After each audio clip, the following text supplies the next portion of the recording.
மனமொத்து வாழ முயற்சி மேற்கொள்ளும் அக்கணம் அம்மனங்களுக்கிடையில் ஏற்படும் பரஸ்பரம். அப்பரஸ்பரம் பற்றி நாம் ஆராய்ந்தோமேயானால் அதன் அடிப்படை தத்துவம் விளங்கும்.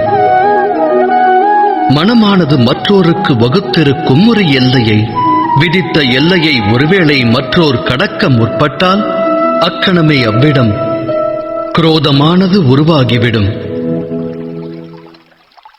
அந்த எல்லையின் பொருள் என்னவென்று தாம் சிந்தித்திருக்கிறீர்களா?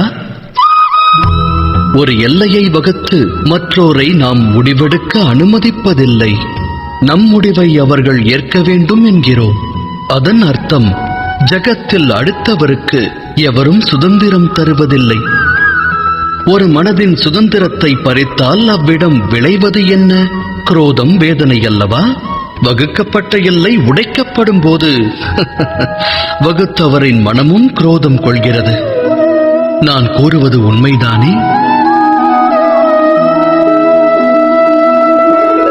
ஒருவேளை மற்றொரு சுதந்திரத்திற்கு மரியாதை அளிக்கப்பட்டால் அதன் பிறகு எல்லை என்ற ஒன்றை வகுக்க வேண்டும் என்ற நிலை வராது.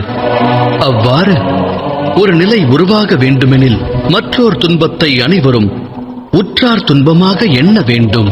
உதவி செய்யும் பாங்கை கொள்ள வேண்டும். சிந்தித்து செயலாற்றுங்கள்.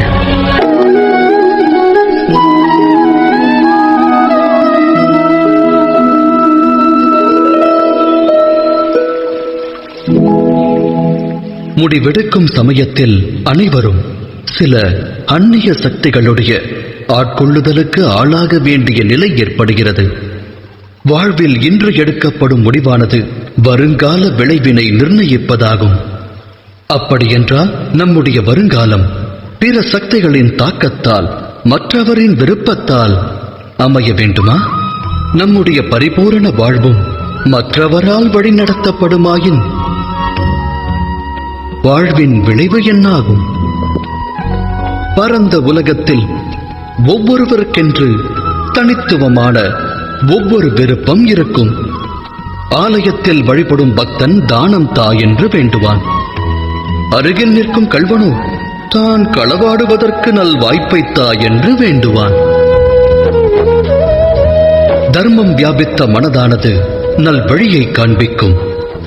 அதர்மம் வியாபித்த மனதோ தவறான பாதையில்தான் இட்டுச் செல்லும்.